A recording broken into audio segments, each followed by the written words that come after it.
Ionization energy, ठीक है, या मैं इसको आयनाइजेशन एंथैल्पी भी बोल सकता हूँ।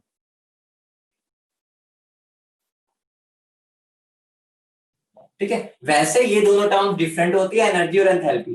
ठीक है, आगे जब हम पेरियोडिक पढ़ेंगे वहां पर तुम्हें समझ आ जाएगा दोनों डिफरेंट टर्म्स है, लेकिन बहुत कम डिफरेंस होता है। ठीक है, तो हम अभी इन दोनों को सेम मान सकते हैं। ठीक है, अभी के लिए इन दोनों को हम सेम बोल सकते हैं, एनर्जी को भी एंथैल्पी को भी। ठीक है, लेकिन दोनों में थोड़ा सा डिफरेंस होता है, वो हम अगले चैप्टर में समझ लेंगे। ठीक है, पेरियोडिक जब पढ़ेंगे वहां पर तुम्हारे ये चीज आ जाएगी कि क्या डिफरेंस होता है। ठीक है, बाकी अभी के लिए तुम मान सकते हो कि कोई डिफरेंस नहीं है। देखो, मैंने तुम्हें कल बताया था, क्या बताया था, ये मेरा न्यूक्लियस है। ठीक है, चलो मजे से पढ़ते हैं वापस, ऐसे ज्यादा मजा आता है। ठीक है, ये मेरा क्या है, पॉजिटिव चार्ज, ये मेरा क्या है, न्यूक्लियस। ठीक है, मेरा मान लो इलेक्ट्रॉन है इसमें। ठीक है, मेरा इलेक्ट्रॉन इतना मजे से अपना लहराता हुआ घूम रहा है। ठीक है, यहाँ पर रिवॉल्व कर रहा है। ठीक है, मान लो अब मुझे इसको यहाँ से निकालना है। ठीक है, मतलब मुझे इसके पूरे क्षेत्र से ही निकाल देना है। क्षेत्र मतलब जो किंगडम है न्यूक्लियस के, उसमें से उससे बाहर निकाल देना। ठीक है, तो मुझे क्या करना पड़ेगा, एक बात बताओ, अगर मुझे इसको n इक्वल टू 1 है, ये 2 है, ये 3 है, ऐसे कर करके, ठीक है, ये मेरी n इक्वल टू इनफिनिटी है। अगर मुझे इस इलेक्ट्रॉन को इसके किंगडम से बाहर निकालना है, किंगडम मतलब जहां तक उसकी फील्ड है, कल मैं अच्छे से फील्ड के बारे में बता चुका हूँ। ठीक है, तो मुझे क्या करना पड़ेगा, इस इलेक्ट्रॉन को यहां से यहां पर फेंक दूं, मतलब इन्फिनिटी पे अगर मैं फेंक दूंगा तो इनडायरेक्टली मतलब उसकी फील्ड से निकल गया। ठीक है, तो अब वही बात आती है कि मुझे इसमें से निकालने के लिए उसे कितनी एनर्जी देनी पड़ेगी, उसी को हम क्या बोलते हैं, आयनाइजेशन एनर्जी। आयनाइजेशन एनर्जी क्या है कि मुझे अगर इलेक्ट्रॉन को एटम के बाहर फेंक देना है, मतलब इलेक्ट्रॉन को, जो मेरा न्यूक्लियस है, न्यूक्लियस के अगर अट्रैक्शन से मैं उसको आजाद कर दूंगा तो मेरा ऑटोमेटिकली क्या इलेक्ट्रॉन आजाद हो जाएगा एटम से, सीधी सी बात है। मतलब क्या हो गया, मेरी आयनाइजेशन एनर्जी क्या होती है, किसी भी इलेक्ट्रॉन को उसकी वैलेंस शेल कौन सी होती है, जो आउटर मोस्ट शेल होती है। ठीक है, मतलब आउटर मोस्ट शेल तुम थोड़ा बहुत 9 टेंथ में पढ़ रखा है, इतना तो पता ही है ना, वैलेंस शेल क्या होती है। ठीक है, मतलब जो सबसे बाहर वाली शेल होती है, उसमें से इलेक्ट्रॉन निकालने में मुझे क्या कितनी एनर्जी देनी पड़ेगी, उसी को हम क्या बोलते हैं, आयनाइजेशन एनर्जी। ठीक है, तो आयनाइजेशन एनर्जी क्या हो गई, मुझे क्या यहां से यहां पे फेंकना है। ठीक है, तो मुझे कितनी एनर्जी देनी पड़ेगी, एक तरह से लगा सकता हूँ n इक्वल टू 1 और n इक्वल टू इन्फिनिटी की एनर्जी को माइनस कर दूंगा, सीधी सी बात है। जब मैं n इक्वल टू 1 में था, n इक्वल टू 2 में था, ठीक है, जब मुझे यहां से यहां फेंकना होता था तो मैं कितने का फोटोन फेंकता था, याद करो, इतना एनर्जी गैप का होता था। ठीक है, अब मुझे इसको n इक्वल टू 1 से n इक्वल टू इन्फिनिटी में फेंकना है, तो मुझे कितने का फोटोन फेंकना पड़ेगा, इन दोनों के एनर्जी के डिफरेंस के बराबर। तो उसी को हम क्या बोलते हैं, आयनाइजेशन एनर्जी। ठीक है, बात समझ में आ गई, सही है, सुनो, आ गई समझ, सरल भाषा में बताया, बिल्कुल आ गई समझ। डेफिनेशन अभी लिखेंगे इसकी, समझ आ गई ये बता दो। ठीक है, तो डेफिनेशन लिख लो। ठीक है, फिर से बोल रहा हूं, ये दोनों थोड़ा सा डिफरेंस होता है। ठीक है, यहां पर अभी हम इसको सेम मान सकते हैं, तो डेफिनेशन क्या होगी, द एनर्जी रिक्वायर्ड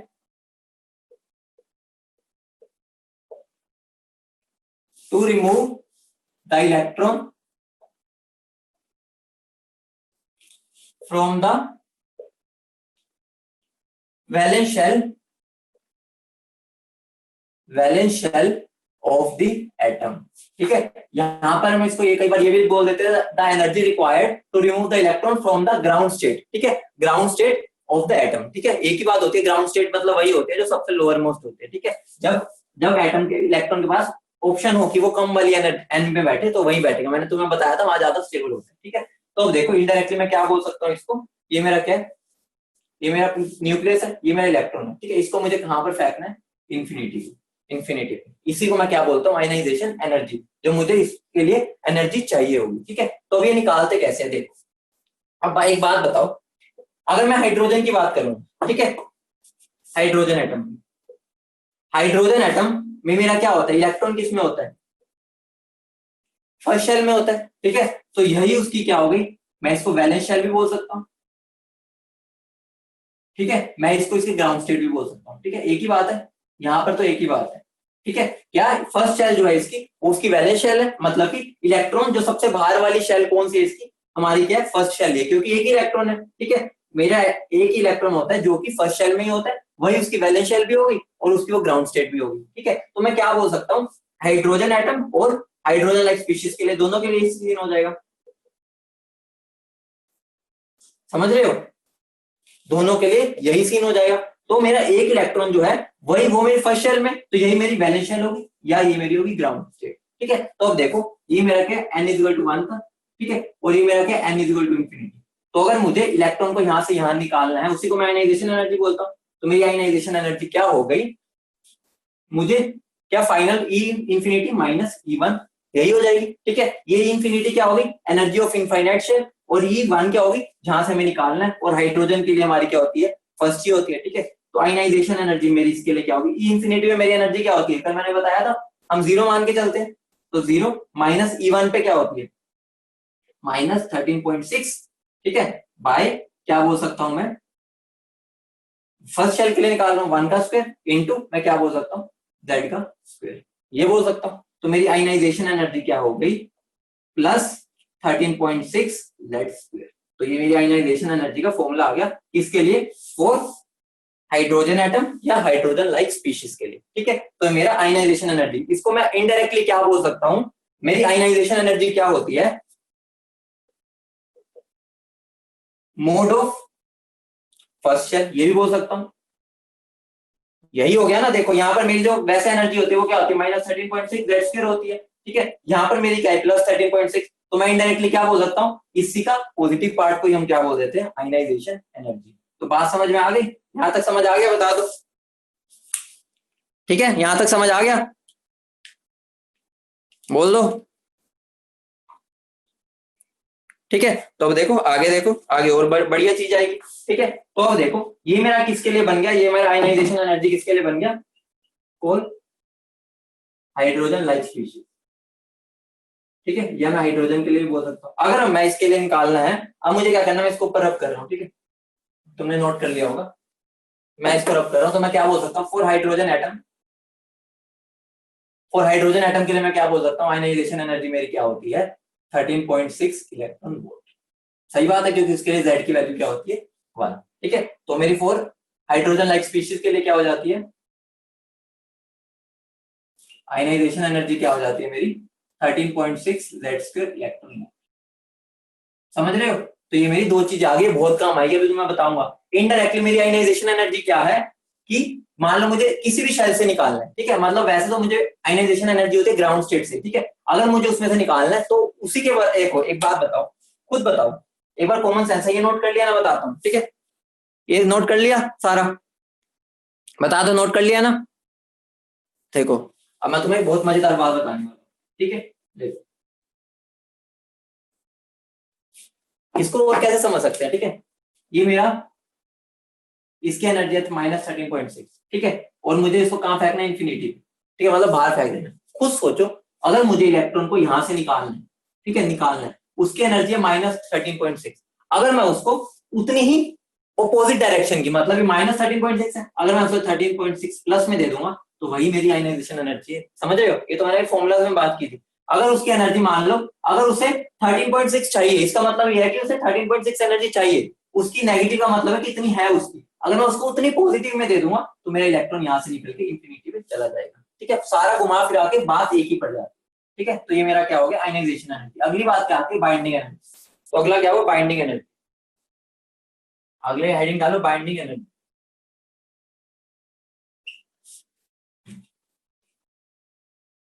ये क्या होता है, बिल्कुल सेम है, the energy required to remove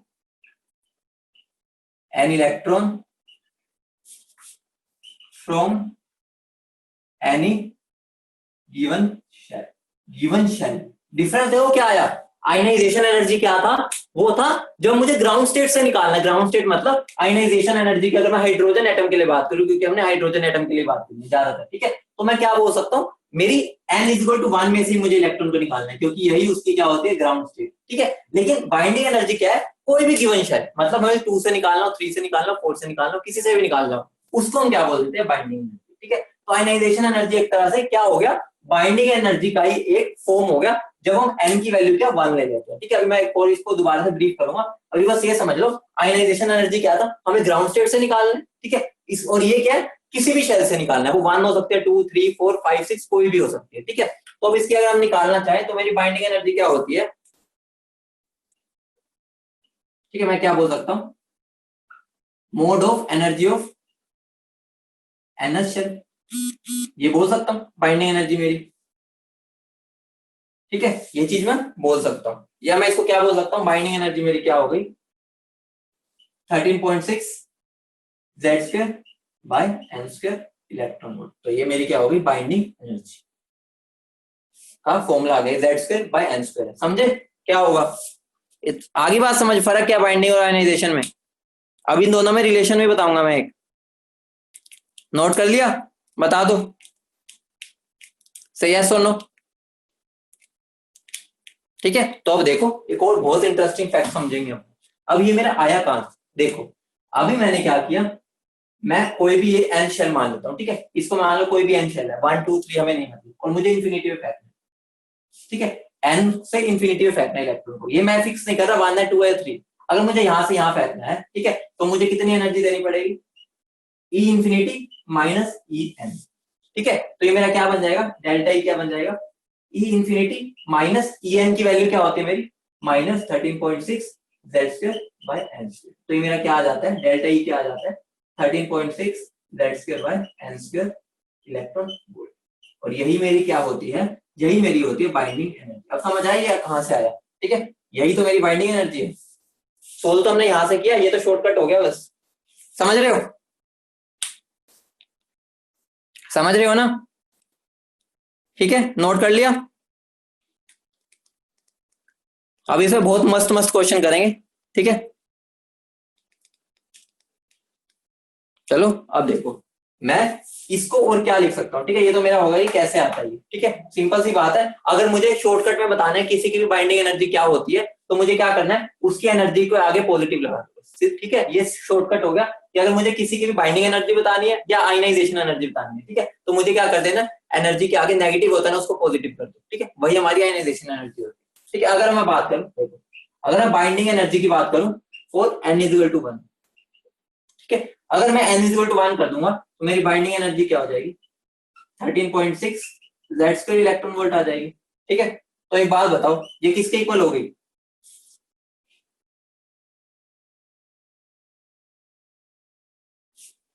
इसके इक्वल हो गई, समझ रहे हो।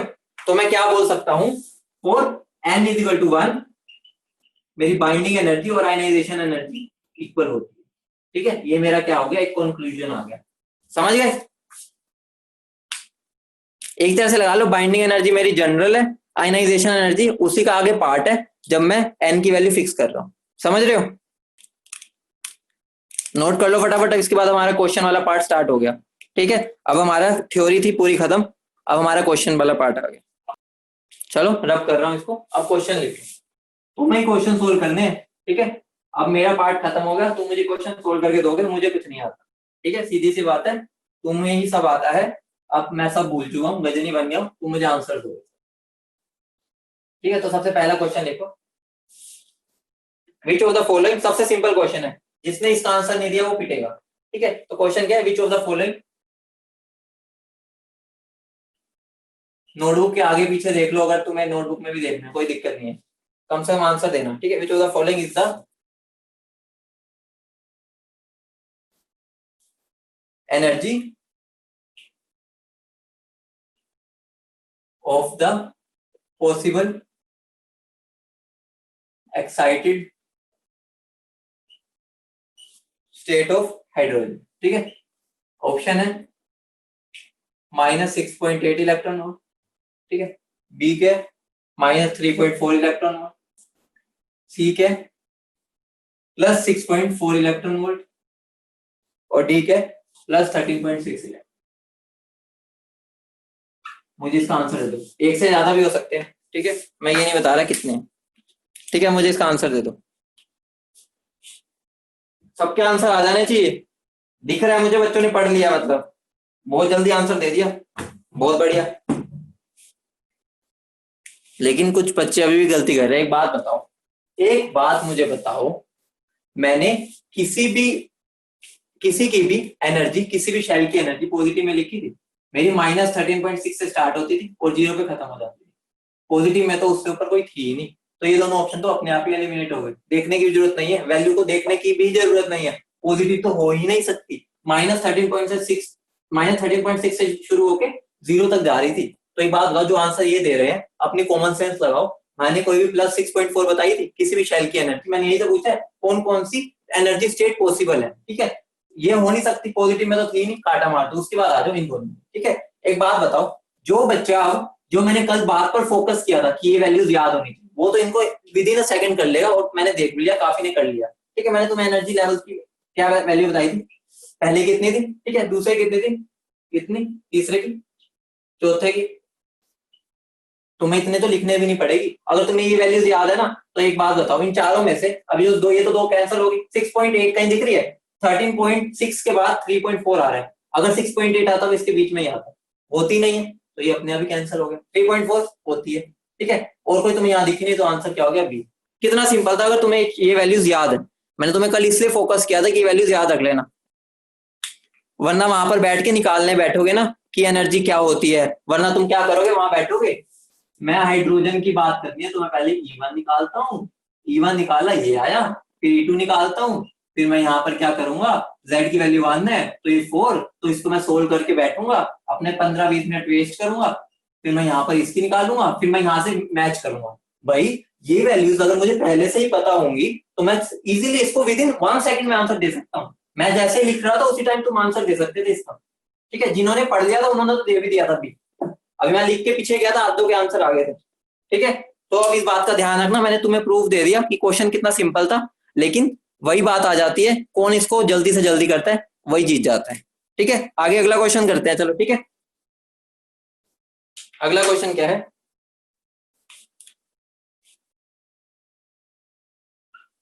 What is the potential energy, ये potential energy, what is the potential energy of electron present in n shell of beryllium 3+ ion. Options are, अपना स्टार्ट कर दो जो तुम सोच सकते हो, -3.4 इलेक्ट्रॉन वोल्ट, -27.2 इलेक्ट्रॉन वोल्ट, ठीक है, -1.36 इलेक्ट्रॉन वोल्ट, और डी क्या है, -6.8 इलेक्ट्रॉन वोल्ट। अब मुझे बता दो इसका आंसर क्या है, फटाफट सोल्व करो। हिंट दे देता हूं, ठीक है, चलो मैं तुम्हारे साथ साथ ही कर लेता हूं, ठीक है। बहुत बढ़िया ईशा, बहुत बढ़िया सान्विक, आंसर तो दे रहे हो, चलो देखते हैं सही दे रहे हो या गलत,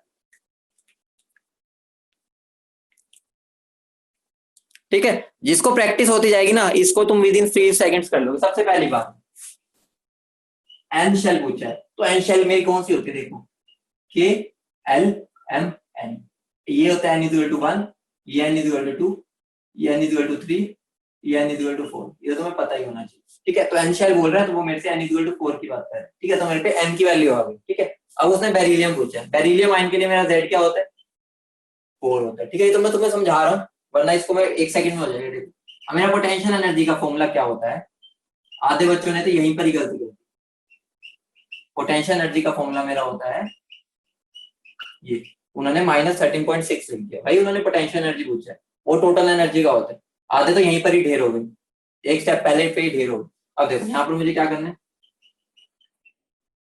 Z का स्क्वायर, Z क्या है 4, तो 4 का स्क्वायर, एन भी क्या है 4, तो आंसर क्या आ गया, ऑप्शन क्या है, समझे, समझे। पोटेंशियल एनर्जी पे जिन्होंने ध्यान नहीं दिया वो अपना बैठ गए एनर्जी निकालने में, ठीक है। छोटी छोटी गलती है, अभी मैं तुम्हें डीपीपी भेजूंगा आज एक और, ठीक है। तो उसमें थोड़े से हाई लेवल के भी क्वेश्चन होंगे, तो बस दिमाग लगाना है, कॉमन सेंस के क्वेश्चन है इसमें, कैलकुलेशन तो कुछ होती ही नहीं, बस कंसेप्ट क्लियर होना चाहिए, ठीक है। अगला क्वेश्चन देता हूं, तैयार हो।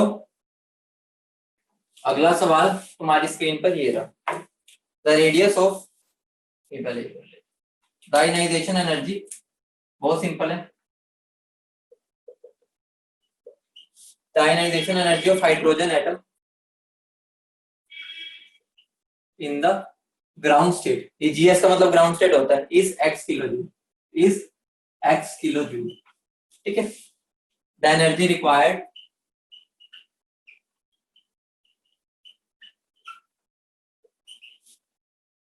to jump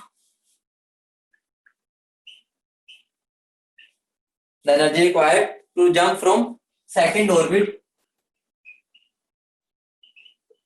to third orbit is, options are x, b 5x, c 7.2x, and the option D is 5x by 36. ये तुम्हारा क्वेश्चन है, ठीक है। ये क्वेश्चन मैं एक बार करा देता हूँ, ठीक है, क्योंकि आयनाइजेशन एनर्जी मैंने अभी तक एक भी क्वेश्चन नहीं करवाया, ठीक है, तो ये तुम्हें इससे समझ आ जाएगा, ठीक है। तो समझो, देखो, जब वो मुझे दे रहा है ना the ionisation energy of hydrogen atom, यहां से तुम्हें पकड़ लेना, जब भी वो आयनाइजेशन एनर्जी की बात करता है ना हाइड्रोजन एटम की, ठीक है, तो मेरा इनडायरेक्टली मैं समझ रहा हूँ वो मुझे क्या बता रहा है कि E1 की वैल्यू क्या है। कैसे, देखो, आयनाइजेशन एनर्जी मेरी क्या दे रखी है, x किलो जूल, ठीक है, मतलब कि ये इतनी एनर्जी मुझे चाहिए। और तुम्हें मैंने बताया था आयनाइजेशन एनर्जी क्या होती है, जस्ट E1 का मैग्नीट्यूड होती है, ठीक है। तो मैं क्या बोल सकता हूँ, E1 मेरा क्या हो जाएगा, माइनस ऑफ x किलो, समझ गए, ठीक है, क्योंकि आयनाइजेशन एनर्जी होती है हमारी फर्स्ट लेवल से इलेक्ट्रॉन निकालना, ठीक है। हाइड्रोजन के केस में हमारा इलेक्ट्रॉन क्या होता है, फर्स्ट में होता है। तो जो आयनाइजेशन एनर्जी है वो कुछ भी नहीं है, वो बस फर्स्ट एनर्जी का उसने वैल्यू दे दिया माइनस एक्स किलो जूल। समझ रहे हो, इतनी बात समझ में आई, बता दो। वो तुम्हें इनडायरेक्टली फर्स्ट एनर्जी लेवल की एनर्जी दे रहा था वो आयनाइजेशन एनर्जी से, ठीक है। वो ऐसे ही करेगा हमेशा एग्जामिनर, वो तुम्हें डायरेक्ट कभी नहीं देगा इसकी वैल्यू, वो आयनाइजेशन एनर्जी दे देगा, ठीक है। अब तुम्हें ये पता चल गया। अब मुझे क्या बताना है, the energy required to jump from second to third. अब देखो, ये मेरी क्या n इक्वल टू 1, ये मेरा क्या n इक्वल टू 2, ये मेरा क्या n इक्वल टू 3। अब मुझे इलेक्ट्रॉन ने क्या करना है, यहां से यहां जंप करना है, ठीक है। तो मुझे यहां से यहां जंप कराना है, तो मुझे क्या, इन दोनों के बीच का गैप चाहिए, ठीक है, मतलब मुझे ये डेल्टा ही चाहिए, ठीक है। अभी मेरे पास कैसे आएगा, बहुत समस्या, घोर समस्या है। देख, अगर मुझे इसकी वैल्यू माइनस एक्स की बने, ठीक है, सिंपल है, कंसेप्ट लगाना है बस, कुछ भी नहीं है। अगर इसकी माइनस एक्स की बने, एक बात बताओ, जो मेरी एनर्जी होती थी ये वो क्या होती थी, Z square by N square के डायरेक्टली प्रोपोर्शनल होती थी, ठीक है। अब मेरा जेड तो कांस्टेंट हो गया, क्योंकि वो क्या हो गया, 1 वैल्यू हो गई, तो ये भी अब मेरा क्या हो गया, 1 का स्क्वायर, तो ये मेरा क्या हो गया, एनर्जी क्या हो गया, एन स्क्वायर के इनवर्सली प्रोपोर्शनल हो गई, ठीक है। तो अब देखो, अगर मेरी इसकी वैल्यू माइनस एक्स है, तो इसकी मेरी क्या होगी, माइनस एक्स बाई 4, तो इसकी क्या होगी, माइनस एक्स बाई 9। यही तो होता था, याद करो। E1 मेरा क्या होता था, माइनस 13.6, ठीक है। E2 क्या होता था, माइनस 13.6 बाई 2 का स्क्वायर। E3 क्या होता था, माइनस 13.6 बाई 3 का स्क्वायर। यहाँ पर भी तो यही है, माइनस एक्स माइनस 2 का स्क्वायर माइनस 3 का स्क्वायर। तो ये मेरी क्या होगी, इन दोनों की एनर्जी आ गई। अब इन दोनों को माइनस कर दो, तुम्हारी क्या आ जाएगी, इन दोनों के बीच का एनर्जी गैप, मतलब मुझे इतनी एनर्जी देनी पड़ेगी यहां से यहां जंप करा देंगे। समझ आई बात, आगे बात समझ, अब तो समझ गए, ठीक है। कितना सिंपल क्वेश्चन था देखो ये। तो अब देखो मुझे क्या करना है, ये वाली मेरी वैल्यूज आ चुकी है, ठीक है। तो मुझे क्या कर देना है, बस यहाँ पर वैल्यू पुट कर देनी। तो मेरा डेल्टा ई क्या हो जाएगा, फाइनल क्या है मेरा, E3 माइनस E2। तो E3 की वैल्यू क्या है मेरी, minus x by 9 minus of minus x by 4, ठीक है। तो मेरा क्या बन जाएगा, minus x by 9 plus x by 4। तो मेरा क्या बन जाएगा, आंसर मेरा आ जाएगा 5x बाई 36, ठीक है। तो मेरा हो गया आंसर। समझ आ गई बात, ठीक है। तो आंसर क्या हो जाएगा मेरा, डी। सीख गए ना, कोई दिक्कत तो नहीं, मजे आए, मजेदार क्वेश्चन था,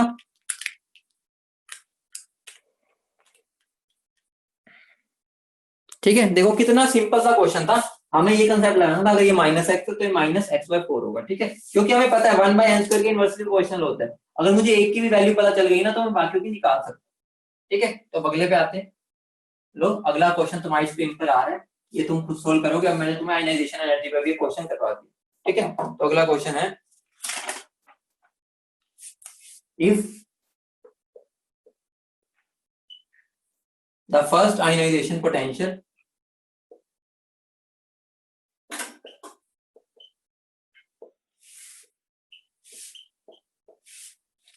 ऑफ एन हाइपोथेटिकल एटम, ठीक है। हाइपोथेटिकल मतलब क्या, हमने खुद बना दिए,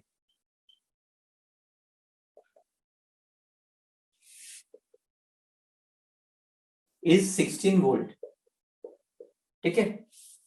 then the first ionisation potential, then the first excitation potential will be, options are 10.2 volt, 12 volt, 14 volt and 16 volt. तो ये मेरा ऑप्शन है, option B, option C, option D. Try करो, फिर मैं करवाता हूँ। पहले ट्राई करो, समझ रहे हो? मैं थोड़ा हिंट दे देता हूँ, ठीक है। उसने मुझे क्या बोला, फर्स्ट आयनाइजेशन पोटेंशियल, ठीक है। तो उसने क्या बोला है, उसका वो आयनाइज करना, आयनाइज मतलब इलेक्ट्रॉन को निकालने के लिए इतना पोटेंशियल चाहिए। तो एक बात बताओ, मैंने तुम्हें एक क्वेश्चन भी करवाया था, अगर मुझे पोटेंशियल को एनर्जी में कन्वर्ट करना, ठीक है, तो मुझे कुछ भी नहीं करना।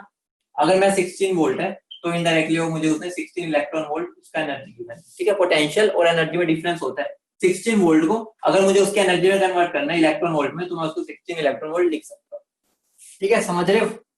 क्योंकि मुझे एनर्जी के हिसाब से ही करना आता है क्वेश्चन को, पोटेंशियल से करना नहीं आता अभी, ठीक है। वो फिजिक्स में करते हैं, ठीक है। मैंने हिंट दे दिया, आप खुद सोचो।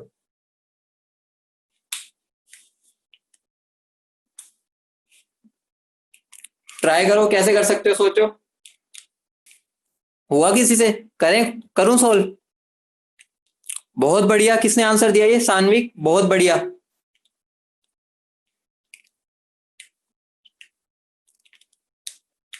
मतलब तुम कंसेप्ट सीख चुके हो। हर वर्ड पर ध्यान देना, हर वर्ड की कीमत है इधर, और मैं सारे वर्ड्स के बारे में तुम्हें बता रखे, ठीक है। आइए करते हैं, ठीक है। उसने मुझे क्या दिया है, if the first ionisation potential of an hypothetical atom, ठीक है। तो मतलब उसने क्या बोला है कि उसकी जो E1 की वैल्यू है ना, वो क्या गिवन है मुझे, 16 वोल्ट, ठीक है।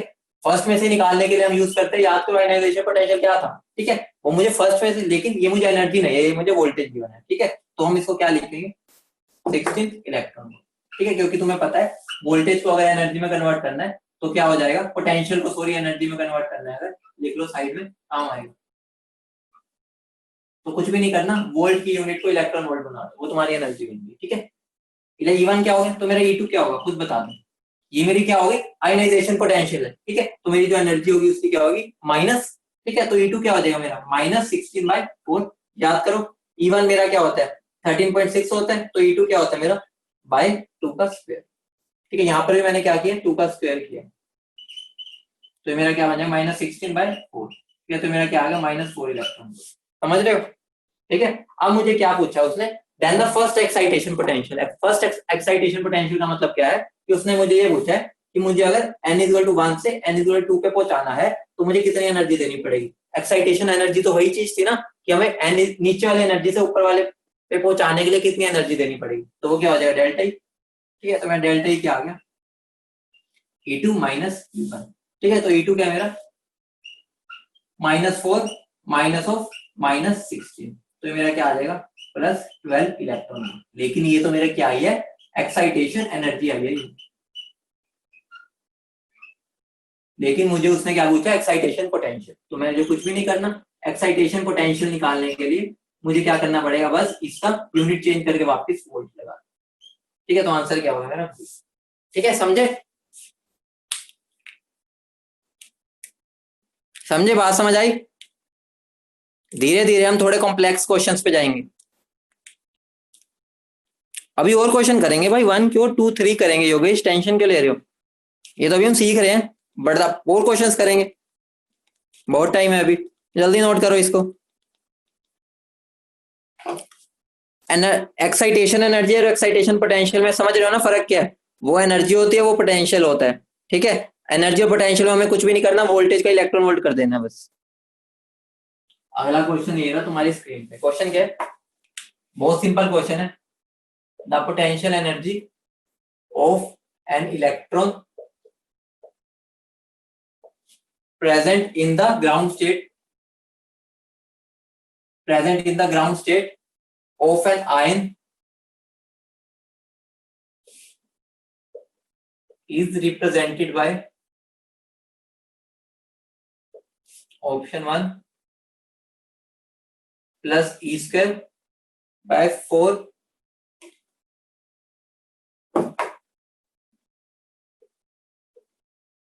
ठीक है। दूसरा क्या, -E by pi epsilon naught R, तीसरा क्या, minus E square by pi epsilon naught R, और चौथा क्या, minus E square upon pi epsilon naught R, और ये आर स्क्वायर है। ठीक है, तो option A, option B, option C और ऑप्शन डी। तो इसको सोल्व करो। एक चीज बता देता हूं कि मेरा जो के की वैल्यू होती है ना, वो होती है 1/4 पाई एप्सिलॉन।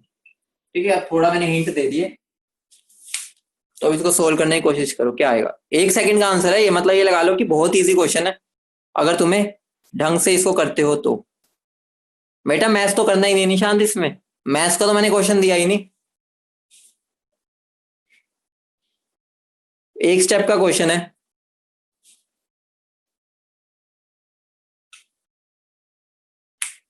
आइए मैं करता हूँ। ठीक है, देखो सबसे पहली बात, पोटेंशियल एनर्जी का तुम्हें कुछ फॉर्मूला ऐसा ध्यान आ रहा है जिसके अंदर कुछ ऐसा होता था? हाँ मुझे तो आ रहा है, तुम्हें आ रहा है बताओ, आ रहा है या नहीं आ रहा? क्या होता था, minus Z E square bye के आर। ये कुछ फॉर्मूला पढ़ा था तुमने, याद करो बताओ। पोटेंशियल एनर्जी का मैंने फॉर्मूला करवाया था, बताना, कराया था नहीं करवाया था? करवाया था ना, तो देखो यही तो करना है, हमें कुछ भी नहीं करना। मैंने तुम्हें इसकी वैल्यू दे दी के की, ठीक है, के की वैल्यू वैसे गिवन नहीं होती, मैंने इसलिए बता दी क्योंकि अभी तुमने फिजिक्स में पढ़ा नहीं है। ठीक है, मैं इसको क्या लिख सकता हूँ, minus Z E square upon 4 pi epsilon naught R. ठीक है, अब ये मत बोलना कि एप्सिलॉन नॉट क्या है, वो परमिटिविटी होता है। ठीक है, तो वो तुम फिजिक्स में पढ़ोगे, कांस्टेंट होता है ये भी। ठीक है, कांस्टेंट से घबराते नहीं। ठीक है, तो ये हो गया। अब एक बात बताओ, अब मुझे जेड की वैल्यू यहाँ पर गिवन है, किसके लिए पूछा हुआ उसने, किसके लिए पूछा है उसने हमसे, the potential energy of ground state of beryllium 3+ ion आना था, सॉरी। ठीक है, यहाँ पर मैंने शायद दिया ही नहीं।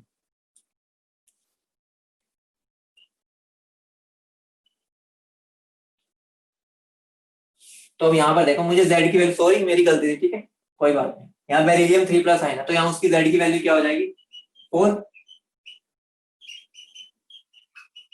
तो 4 से 4 कैंसिल, तो मेरी पोटेंशियल एनर्जी क्या होगी, minus E square upon pi epsilon naught R. तो मेरा ऑप्शन क्या हो गया, आंसर सही डी हो गया। ठीक है, समझे, वो मेरी गलती थी, मैं दिखना भूल गया था कौन सा आयन है। ठीक है, वो बेरिलियम 3+ है, वहां पर दिख नहीं रहा, बेरिलियम 3+ आयन है, वो लिख लेना वहां पर।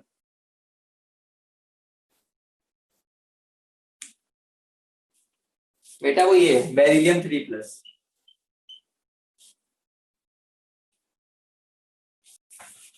सॉरी वो भी गलती से हो गया था। ठीक है, देखो अगले पे आ जाओ।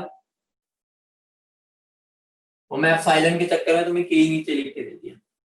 ठीक है, अब आगे अगला क्वेश्चन करते हैं। अगला क्वेश्चन बहुत ही ब्रिलियंट क्वेश्चन है, जो हमारा बहुत सारे कंसेप्ट क्लियर करेगा। क्वेश्चन लिखो, radiation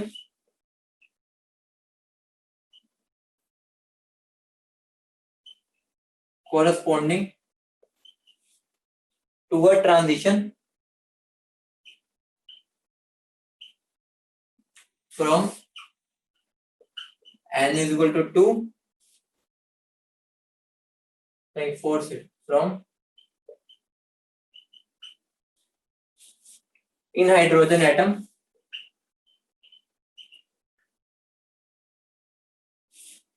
falls on a certain matter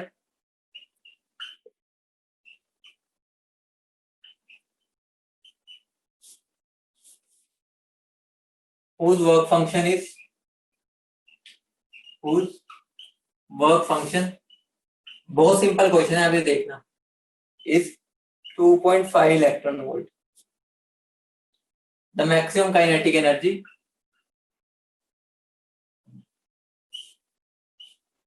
of the photo electron is. इस क्वेश्चन में मैंने क्या किया है, जो बोहर का था, जो हमने बोहर की अभी पूरी एनर्जी पढ़ी, ठीक है, उसको मैंने फोटो इलेक्ट्रिक इफेक्ट से कंबाइन कर दिया। ठीक है, ये क्वेश्चन क्या हो गया, दोनों का कंबाइंड क्वेश्चन हो गया। ठीक है, तो इसके अंदर दोनों चीजें लगेगी। इसमें मुझसे क्या बोला है, देखो मेरा इलेक्ट्रॉन कहाँ था, n इज इक्वल टू, ये मेरी 2 है, n इज इक्वल टू 4 है। ठीक है, मेरा क्या, एक रेडिएशन, देखो जब मेरा इलेक्ट्रॉन यहाँ नीचे आएगा, तो मैंने तुम्हें बताया था जब भी नीचे आता है एनर्जी रिलीज करता है, और वो एनर्जी किसके इक्वल होगी, डेल्टा ई के इक्वल, इस एनर्जी गैप के इक्वल। ठीक है, वो मैंने क्या किया, एक मेरा मेटल का सरफेस था, ठीक है, ये मेरा मेटल है, ठीक है, मैंने उस पर फोल्ड करवा दिया। ठीक है, उस पर फोल्ड कराया तो मेरा क्या हुआ, यहाँ से एक फोटो इलेक्ट्रॉन निकला। अब मुझे बताना है कि इस फोटो इलेक्ट्रॉन की मैक्सिमम काइनेटिक एनर्जी कितनी है। समझे, कुछ भी नहीं है, यहाँ से जो मेरी एनर्जी निकलेगी ना वो मेरी क्या हो जाएगी, ये होता था मेरा फॉर्मूला, याद करो, ये फॉर्मूला था, ये मुझे गिवन है। ठीक है, ये मैं कहां से निकालूंगा, ये मेरा निकलेगा यहां से, इसकी वैल्यू पता है, इसकी अभी निकालूंगा और यहाँ पर पुट कर दूंगा तो मेरी इसकी आ जाएगी। समझ रहे हो, बताओ समझे, कराऊंगा सही, वैसे समझ गए कंसेप्ट के इस क्वेश्चन के पीछे, बता दो कंसेप्ट समझ रहे हो ना। ये कंबाइंड क्वेश्चन है बोहर का और उसका, दोबारा रिपीट करता हूं। देखो इस क्वेश्चन में उसने मेरे से क्या पूछा है, radiation corresponding to a transition from n=4 to n=2 in a hydrogen atom. ठीक है, force on a certain metal, उसने क्या बोला, मेरा हाइड्रोजन एटम है, ठीक है, हाइड्रोजन एटम में मेरा इलेक्ट्रॉन 4 से 2 में आ रहा है। ठीक है, मेरा इलेक्ट्रॉन जो है वो n=4 से n=2 में आ रहा है। ठीक है, जब वो ऊपर से नीचे आता है तो मैंने तुम्हें बता रखा है, जब भी इलेक्ट्रॉन हाई एनर्जी से लो में आता है तो एनर्जी रिलीज करता है। ठीक है, हमने पढ़ा हुआ है अच्छे से, हमने जब बोहर की पोस्टुलेट में भी पढ़ा था, जब कोई ऊपर से नीचे आएगा तो एनर्जी रिलीज करेगा। ठीक है, नीचे से ऊपर जाएगा तो एब्जॉर्ब करेगा। ठीक है, अब वो कितनी एनर्जी रिलीज करेगा, वो एनर्जी होगी E4, या मैं क्या बोल सकता हूँ E2 माइनस E4 के बराबर, मतलब इन दोनों के बीच का एनर्जी जो गैप है उसके बराबर वो एनर्जी रिलीज करेगा। अब मैंने उस एनर्जी को क्या किया, उस एनर्जी को मैंने एक मेटल सरफेस पे फेंका। ठीक है, याद करो मैं फोटो इलेक्ट्रिक इफेक्ट में क्या करता था, एक एनर्जी तो फेंकता था जिसका मुझे एनर्जी की वैल्यू पता होती थी। ठीक है, या ये पता होता था। अब इसमें मैंने क्या कर दिया, जो यहां से एनर्जी निकल रही है ना उसको मैंने मेटल के सरफेस पे फेंका, तो यहां से जो मेरा इलेक्ट्रॉन निकलेगा, ठीक है, फोटो इलेक्ट्रिक इफेक्ट शो होगा, कब शो होगा, अगर मेरी जो ये एनर्जी है वो इससे ज्यादा होगी। आ गया वर्क फंक्शन इससे। ठीक है, तो मैं इसकी वैल्यू निकालूंगा, फिर मैं क्या करूंगा, ये वाली वैल्यू मेरी यहाँ पर प्यूट हो जाएगी, क्योंकि यही तो मेरी एक इंसिडेंट रेडिएशन हो गई। ठीक है, मैंने यही तो इसी पे इंसिडेंट करवाई है। ठीक है, ये मुझे गिवन है और मैं ये निकाल सकता हूँ। ठीक है, समझ आई बात, ठीक है, करूं सोल्व, समझ गए ना, बहुत बढ़िया, कई बच्चों ने सोल्व भी कर दिया, बहुत बढ़िया बहुत बढ़िया गुरकिरत। ठीक है, देखो अब मैं करता हूँ क्वेश्चन कैसे करना है। ठीक है, ये मैंने तुम्हें समझा दिया अप्रोच कैसे। ठीक है, बहुत सिंपल है, देखो ये मैं इसको रब कर रहा हूँ, समझना था वो समझ लिया हमने। अब देखो क्या करना है, मेरा क्या हुआ, अगर मुझे डेल्टा ई निकालना है, ठीक है, तो मुझे क्या करना है, E2 और E4 का माइनस कर देना है। ठीक है, तो मैं क्या बोल सकता हूँ, E2 माइनस E4। ठीक है, तो मेरा क्या बन जाएगा, -13.6 अपॉन n स्क्वायर, क्या हो गया मेरा इसके अंदर, n स्क्वायर मेरा क्या हो गया 2 का स्क्वायर, माइनस ऑफ -13.6 अपॉन 4 का स्क्वायर, यही होगा। ठीक है, क्योंकि z की वैल्यू तो 1 है। ठीक है, तो यहाँ पर z स्क्वायर करोगे तो वो 1 नहीं हो जाएगा, तो जरूरत ही नहीं है, हाइड्रोजन एटम है तो पता चलेगी। ठीक है, तो मेरा क्या बन जाएगा, ठीक है, यही बनेगा, यही बनेगा ना। तो मैं क्या कर सकता हूँ, इसमें 13.6 मैंने कॉमन ले लिया तो क्या बन जाएगा, -1/4। ठीक है, प्लस 1/6। ठीक है, तो अगर मैं इसको सोल्व करूंगा, सोल्व कर लेना, सोल्व करना तो आता है, इसको सोल्व करूंगा अगर मैं, तो मेरा क्या बन जाएगा 2.25 2.55 इलेक्ट्रॉन वोल्ट। ठीक है, इसको सोल्व करने में मेरा ये आ जाएगा, करना तो कर लो तो क्या बन गया मेरा 13.6, ये क्या बन गया 16, ये क्या बन गया -4 + 1। ठीक है, तो ये मेरा क्या बन जाएगा 13.6 - 3/60। ठीक है, तो ये मेरी जो वैल्यू आ जाएगी वो क्या आ जाएगी, ये मेरा जो नेगेटिव साइन है ना वो बस यही बता रहा है कि मेरी एनर्जी रिलीज हो रही है। ठीक है, तो हमें नेगेटिव साइन का बस मतलब यही है कि ये मेरी एनर्जी रिलीज हुई है। ठीक है, पॉजिटिव होता तो एनर्जी मैंने दी है। ठीक है, तो नेगेटिव साइन का सिग्निफिकेंस यही है कि वो एनर्जी रिलीज हुई है।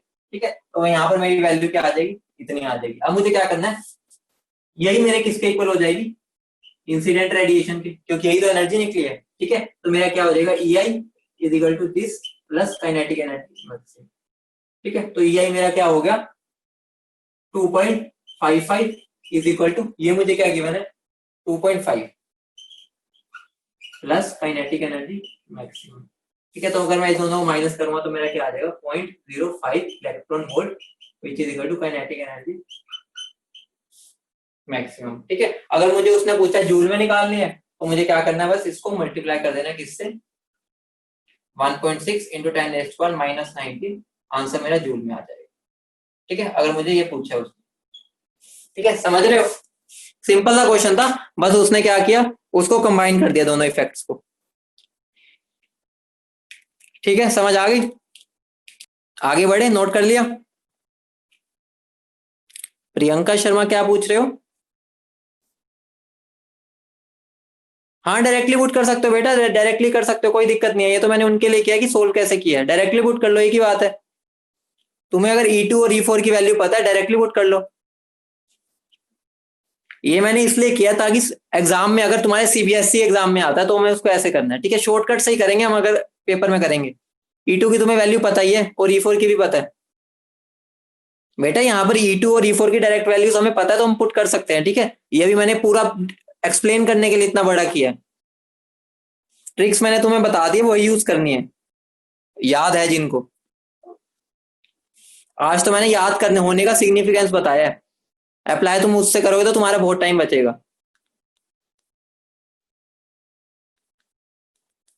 ठीक है, तो देखो ये वाला क्वेश्चन हो गया, अब अगले क्वेश्चन पे आ जाओ। ठीक है, यहाँ पर हमें एक बात बताओ, वैसे E2 और E4 की वैल्यूज पता है ना, तो तुम डायरेक्ट भी कर सकते हो।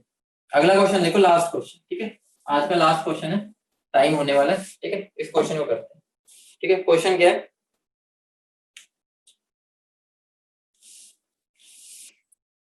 थोड़ा ही कॉम्प्लेक्स क्वेश्चन है। ठीक है, तो कमेंट समझने की कोशिश करना,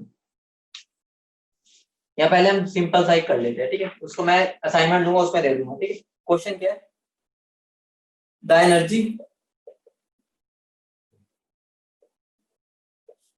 energy of an electron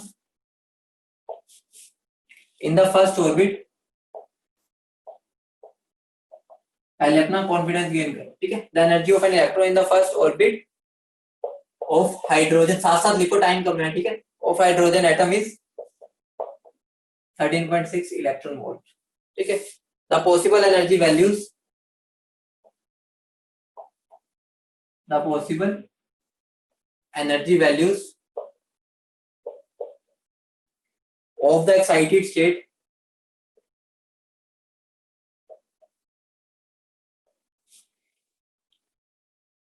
of electron for the Bohr orbits of lithium 2 plus ion R। ठीक है, ऑप्शन है -3.4 इलेक्ट्रॉन वोल्ट, बी है -30.6 इलेक्ट्रॉन वोल्ट, ठीक है, सी है -13.6 इलेक्ट्रॉन वोल्ट, ठीक है, और डी है ऑल ऑफ दीज। अब तुम्हें निकाल के देना है। ठीक है, बताओ मुझे क्वेश्चन क्या है, मुझे इलेक्ट्रॉन का हाइड्रोजन एटम के फर्स्ट ऑर्बिट में एनर्जी गिवन है। ठीक है, तो मुझे पॉसिबल वैल्यूज बतानी है एक्साइटेड स्टेट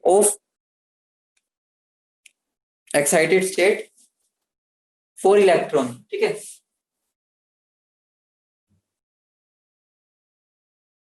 ठीक से लिखा, the possible energy values of the excited state for electron in the Bohr's orbit of lithium 2 plus ions are. ठीक है, इसको सोल्व करो, ऑप्शन क्या आएंगे। ठीक है, देखो कैसे करना है, एक बात बताओ, मुझे पता है एनर्जी अगर मुझे निकालनी है तो उसका मेरा फॉर्मूला क्या था, अगर मुझे लिथियम के लिए निकालना है। ठीक है, तो मेरा फॉर्मूला क्या था, ये आता था। ठीक है, यही था ना एनर्जी का मेरा फॉर्मूला जो आता है। ठीक है, यही आता है, बता दो। अब मुझे क्या करना है, देखो अगर मैं लिथियम के लिए बात करूं, लिथियम 2 प्लस के लिए, ठीक है, तो मेरा जेड क्या हो जाता है, 3 हो जाता है। ठीक है, तो मेरे ईएन की वैल्यू क्या हो गई, -13.6 into 9 divide by N square, ये हो गई। अब मुझे क्या करना है, सारी वैल्यू निकालनी। E1 क्या हो जाएगी, ये तो मेरा कांस्टेंट रहेगा। ठीक है, बाय 1, E2 भी निकालो बाय 2 का स्क्वायर, E3 निकालो, ये तो ऊपर वाला सेम ही रहेगा, एन की वैल्यू बदलते जाओ, 3 का स्क्वायर। ठीक है, हमें सारी निकालनी है जब तक हमारी पूरी रेंज कवर नहीं होती। अब हम देखते हैं इनकी वैल्यूज क्या आ रही है। ठीक है, तो मैं ये वैल्यूज बता देता हूँ इनकी क्या होती है, तुम खुद सोल्व कर लेना। ठीक है, -112.4 इलेक्ट्रॉन वोल्ट होती है, ये सोल्व करके आएगा -30.6 इलेक्ट्रॉन वोल्ट। ठीक है, ये स्कोर करके आएगा -310.6 इलेक्ट्रॉन वोल्ट, ठीक है। ये तो यहाँ से यहाँ कट ही रहे, ठीक है। और क्या आ रहा है, -7.65 इलेक्ट्रॉन वोल्ट। अब देखो यहाँ पर देखना शुरू करो, ठीक है। सबसे पहले मुझे ये ऑप्शन में है नहीं, ठीक है। दूसरा क्या, 13.6 ये है। तीसरा क्या, -13.6 ये भी है। उसके बाद क्या है मेरा, -3.4, ठीक है। अभी तो मैंने 3.4 में पहुंचा ही नहीं हूँ, तो मुझे एक और बार आगे भी देखना पड़ेगा। मैं E5 की निकालूंगा, तो यहाँ पर मेरा क्या आ जाएगा सोल्व करने के बाद, -4.89 इलेक्ट्रॉन, ठीक है। अभी भी मैं 3 के आसपास भी नहीं पहुंचा। अभी मुझे ऐसी वैल्यू लानी है जो 3 से कम हो, ठीक है। तो मेरा E6 निकालो फिर, तो इसकी वैल्यू मेरी क्या आ जाती है, -3.4 इलेक्ट्रॉन, ये भी आ गई, ठीक है। तो मेरा ये भी हो गया, तो आंसर मेरा क्या हो गया, ऑल ऑफ दीस, ठीक है। समझ रहे हो, सिंपल था, मतलब कैलकुलेशंस थोड़ी सी है, लेकिन ये ऐसा पेपर में तुमसे वो पूछेगा नहीं, इजी लैंग्वेज वाला देगा, ठीक है। लेकिन तुम्हें कंसेप्ट समझना है इससे, कि कुछ भी वैल्यूज हो सकती है। हमें क्या करना है, हमें इन ऑप्शंस को देखना है, ठीक है। कि हमारे पास जैसे 3.4 था ना, तो हमें एनर्जी को ऐसे लेके जाना है कि वो 3 से नीचे तक चला जाए, ठीक है। अगर हम मान लो मैं अगला निकाल लूं, ठीक है, अगला मुझे निकालना पड़े, ठीक है, अगला वैल्यू मेरी 3 से भी कम आएगी। अगर यहाँ पर ऑप्शन मेरा 3 से भी एक कम वाला होता, तो मैं तब तक निकालता जाऊंगा जब तक वो उसको क्रॉस ना कर दे, ठीक है, ताकि कोई मिस ना हो जाए। क्या पता उसके बाद आनी हो, हमने कैलकुलेट ही ना की। अगर मान लो मेरा आंसर आ जाता, अगला 0.18 आ जाता, मान लो एज्यूम कर लो, ठीक है, अगला मेरा 0.18 आता और मेरा यहाँ पर एक ऑप्शन होता 2.4, ठीक है। इसका मतलब क्या हो गया, 3 के बाद तो मेरा 0.18 आ गया, या इसको 1.8 मान लो, ठीक है, 1.8, ठीक है। और मेरा आंसर 2.4 भी था एक ऑप्शन, मान लो। अब मुझे पता चल गया इसके बाद तो मेरा ये आ रहा है, मतलब ये वाली वैल्यू तो आएगी ही नहीं, क्योंकि वो आती तो इसके बीच में आती। समझ रहे हो, ठीक है।